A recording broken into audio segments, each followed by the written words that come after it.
Hello and welcome to the Listening Post's unboxing channel on YouTube. Today I'm unboxing an amazing set of satellite speakers from Bowers & Wilkins, their M1 satellite speaker. Now B&W have obviously been producing speakers for decades, and in that sort of subset lifestyle sort of range, it's often there's a plethora of options available, and most of them are absolutely awful. Or they're really lifestyle focused and beautiful looking, and with that very expensive. The M1 is a perfect balance of all of that. Performance is brilliant, physical looks are brilliant, and as you will see, some of the accessories and things with it make it a really easy option to integrate in your home. So let's have a look. Well, firstly, these are available as an individual speaker because you will see later that the bracketing allows for all sorts of orientation. So it could be a centre, or it could be a front 3 or a rear 2. So you can buy them individually in pairs as a 5.0 or a 5.1 package, and that's excellent because it means that you can pick and choose whichever combination you might need to support the speakers that you own or as part of a new system. Nevertheless, the packaging is identical for all of them, so I'll put one off to one side and we'll drill into the first one. Now, the packaging itself. Obviously Bowers & Wilkins M1, that's pretty straightforward. Little line drawing of the product, a bit of information associated with its weight, scannable information associated with its model and serial number. Look, as I mentioned, of course, that this is designed in the UK, made in their Chinese factories. More scannable information along the edge, so it doesn't matter which way you sort of stack them, you can often find them. And M1 everywhere along the box. Opening these is really straightforward. There's a simple piece of packing tape that then holds closed the sort of cardboard flap. Opening it, we first see an elaborate instruction manual. Now for those that are looking to wall mount these products or adjust the brackets in any way, I really recommend that you drill into this. There's a whole bunch of information about placement and other things, but in here is the information associated with getting the most out of the bracketing for the times that you are wall mounting them or other things along those lines. Then pressed to fit the speaker, we've got the polystyrene. And first, I'll just sort of pull that up so you can see. We've got this. Now I'm going to put this off to one side and sort of drill into what is important with it later. Just sort of take that plastic off just for now. Put that off to one side. But that's one of the options that it comes with, and it's brilliant that it comes with it in the box. Right. And then we've got the speaker itself. Now the first thing is that it's really nuggety. These are really well built, and they are further protected in transit with a sort of closed cell foam bag, you know, that sort of poly bag or whatever I've used to call it. A series of nicks get the sellotape that's wrapped around many components of it to ensure that the stand and other elements are brilliantly well protected. We've got a bag associated with just the foot, and then the larger of the two bags around the unit to support it as well.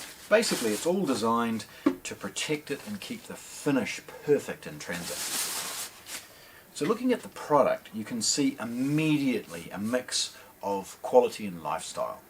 It's designed with a 1-inch tweeter and a 4-inch mid-bass driver. Although, let's be honest, calling it a mid-bass driver is probably overstating. It has a frequency response that's relatively low given how small the speaker is, but it's about 65 Hz, so it will need a subwoofer to support it. In a 2.0 environment, with a modest amplifier as an alternative to a soundbar, it's still going to be extremely competitive, with a great voice and an excellent detail to it.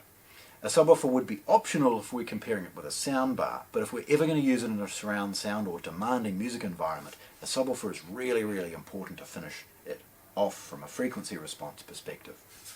A couple of other things from a design as well. The B&W badge can be rotated and is held in place with that little plastic thing. We'll drill into that later. Hopefully the light is catching the speaker at this stage as far as revealing that tweeter and mid-range driver. Then you'll see that the grille is curved across all of the sides to give you an excellent look to it. The stand itself, by the way, means that the speakers can sit on a surface or a side table really easily. It's very commonly used in a monitoring environment, a desktop audio for example, with a little modest amp. And with that, of course, lots and lots of options as far as its setup. One of the reasons I'm sharing the speaker though with you today is just how well appointed it is from the rest of everything. Okay? You take it for granted with these little products nowadays that they may sound okay and they may be fine to wall mount. But what B&W have done is really, really cool. Firstly, as you take the bottom off it, the rubber pad, a couple of things are revealed. It is supplied right there where you need it, when you need it, the star key, Allen key kind of thing, to enable you to adjust the back of the bracketing for its different setup options. And that's in the rubber pad of the foot. So again, right there, where you need it, when you need it, they've supplied the Allen key. Not in some little accessory bag that you may have lost years ago. So that itself is brilliant.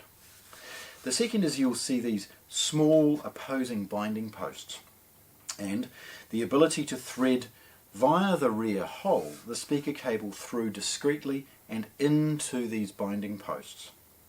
And then you reapply the foot and you end up with a brilliant little setup when it's sitting on a tabletop. It's at the back though that we reveal a few of the other things that make this a really, really well appointed, really, really easy to integrate in a 5.1 system for people that are pre-wiring or putting these up on brackets. You see this part here, and again the Allen keys and star keys help. I mean, the supplied tool does all of this for you.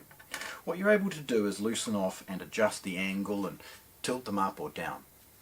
You are also able to use the same tool to remove this base plate and use this as part of a wall mount situation.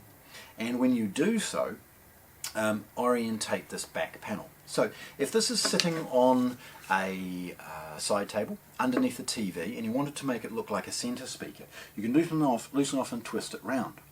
You can also remove this plate, and the cabling here is long enough to allow it to switch around, ensuring that the ball and socket joint is centrally located, which is awesome. In fact, look, hang around for some of the close-up photographs. What I'll probably do is take apart the second one that we've got here so that you can see those bracketing options and understand better how it can look in all manner of different applications, whether it be vertical or horizontal or a combination of them. Putting that off to one side again with the key, it brings me to the next part of it that I put off to one side earlier, and this is an excellent little additional feature. Pre-tapped, ready for the speaker cables, albeit not via a binding post this time, but a screw terminal, is a little wee circuit board and a socket, enabling this to replace the foot and become an excellent wall mount option. It's tricky to do well because you do have to time it properly. You've got to make sure that this bracket is screwed to the wall appropriately and the cover goes on. But then that clips into place and locks in place as part of its setup to ensure that it can sit in a wall mount environment. The combination is excellent, and given the relatively modest price in the grand scheme of things, it's wonderful to see that they've put this level of care and attention and detail to the product, and it's absolutely brilliant. The wall mount also can allow for, with you orientating that, sort of a high and a low position as well. It's very common to see that rotated round and then have a less of the bracketing visible and covered by the speaker, and of course again allowing for that horizontal application. So this amazing M1 satellite speaker, it's 8 ohms, it goes down to about 65 Hertz. Again, 1-inch tweeter, 4-inch mid-range driver. They're about 2.5 kilos each, about 3 in the box. And they're available in black, which is what we see here, and white with a silver stand to ensure that it meets everybody's requirements from both the performance and lifestyle. So there we have it, the excellent B&W M1 satellite speaker, unboxed here at the Listening Post in Christchurch, New Zealand. Thanks for watching. If you want to see more, subscribe to our channel.